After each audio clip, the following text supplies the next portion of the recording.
Welcome to mathematician channel. இன்றைக்கி நம்ம என்ன பார்க்க போகிறோம் அப்படின்னு பார்த்தீங்கன்னா, நம்ம ஸ்டூடெண்ட் ஒருத்தவங்க ஒரு டவுட் கேட்டிருக்காங்க. ஸோ அதுக்கான தீர்வை தான் நம்ம பார்க்க போகிறோம். ஷார்ட்டாகவே பார்ப்போம். பொதுவாக 80 to 100 மார்க்ஸ் எடுத்துகிற குழந்தைங்க வந்து என்ன பண்ணுவாங்க அப்படின்னா, சென்டம் எடுக்கிறதுக்கு ஆசைப்படுவாங்க.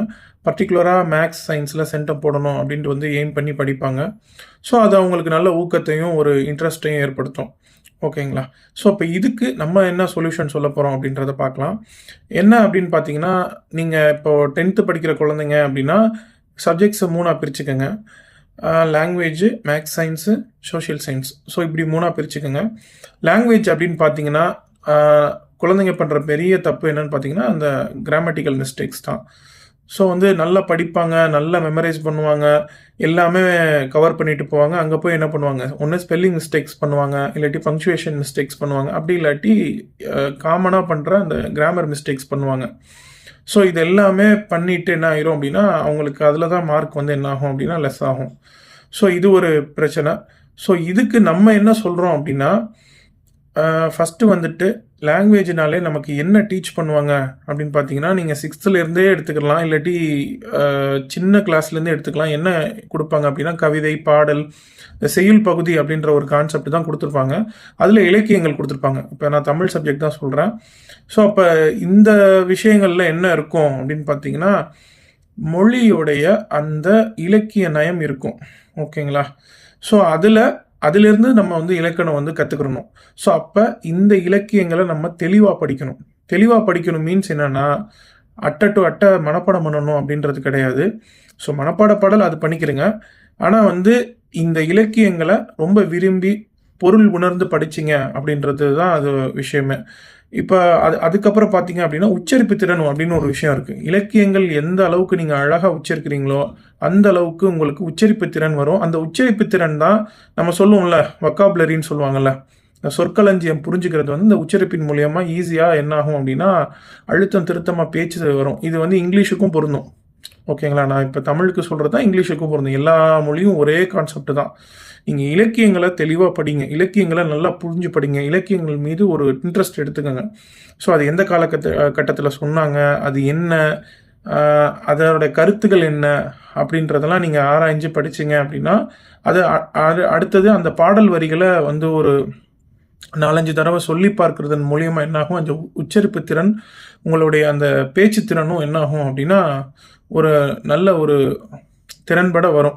அப்படின்றப்ப என்ன ஆகும் அப்படின்னா, உங்களுக்கு வொக்காபுலரி ஈஸியாக வரும், எந்த மிஸ்டேக்ஸும் வராது.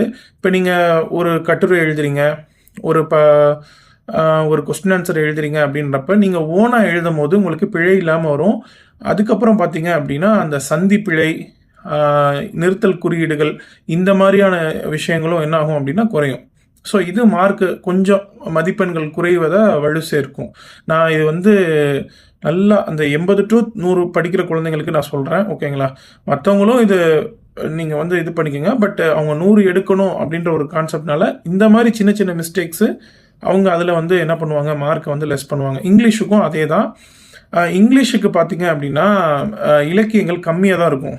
மிஞ்சி போனால் போயம் கொடுத்துருப்பாங்க. அதை விட்டிங்கன்னா ஃபுல்லாக வந்து ப்ரோஸ் தான் இருக்கும். அதில் வந்து அந்த அளவுக்கு நீங்கள் நிறையா வேர்ட்ஸ் தெரிஞ்சுக்கிட்டாலும் கூட ஒரு அந்த நமக்கு வந்து அந்த ப்ரொனன்சியேஷன் ஒரு அந்த பயிற்சியெல்லாம் நம்ம செய்ய மாட்டோம்.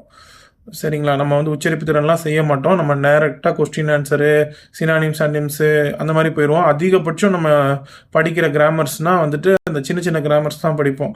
ஸோ இடியம் ஃப்ரேசஸ் அதெல்லாம் என்ன பண்ணுவோம் அப்படின்னா மெமரைஸ் பண்ணிக்குவோம்.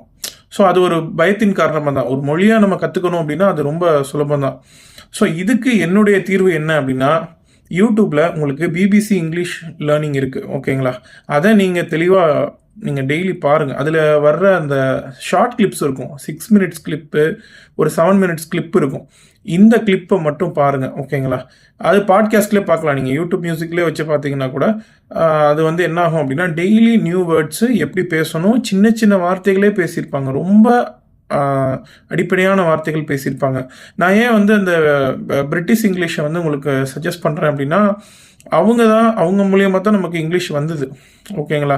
ஸோ பல அக்சென்ட் இருந்தாலும் அவங்களுடைய அக்சென்ட்டை வந்து நம்ம அக்சென்ட்டை ஃபாலோ பண்ண சொல்ல, அவங்களுடைய அந்த கிராமட்டிக்கல் வே, என்னென்ன வேர்ட்ஸ் யூஸ் பண்ணுறாங்க, எப்படி யூஸ் பண்ணுறாங்க அப்படின்றத அவங்களே லேர்ன் பண்ணி கொடுப்பாங்க. ஒர்க் ஷீட்டு ஃப்ரீயாக கொடுப்பாங்க. அவங்களோட வெப்சைட்ஸில் நீங்கள் போனீங்கன்னா ஈஸியாக டவுன்லோட் பண்ணி என்ன பண்ண முடியும், ஒர்க் அவுட் பண்ணி பார்க்க முடியும்.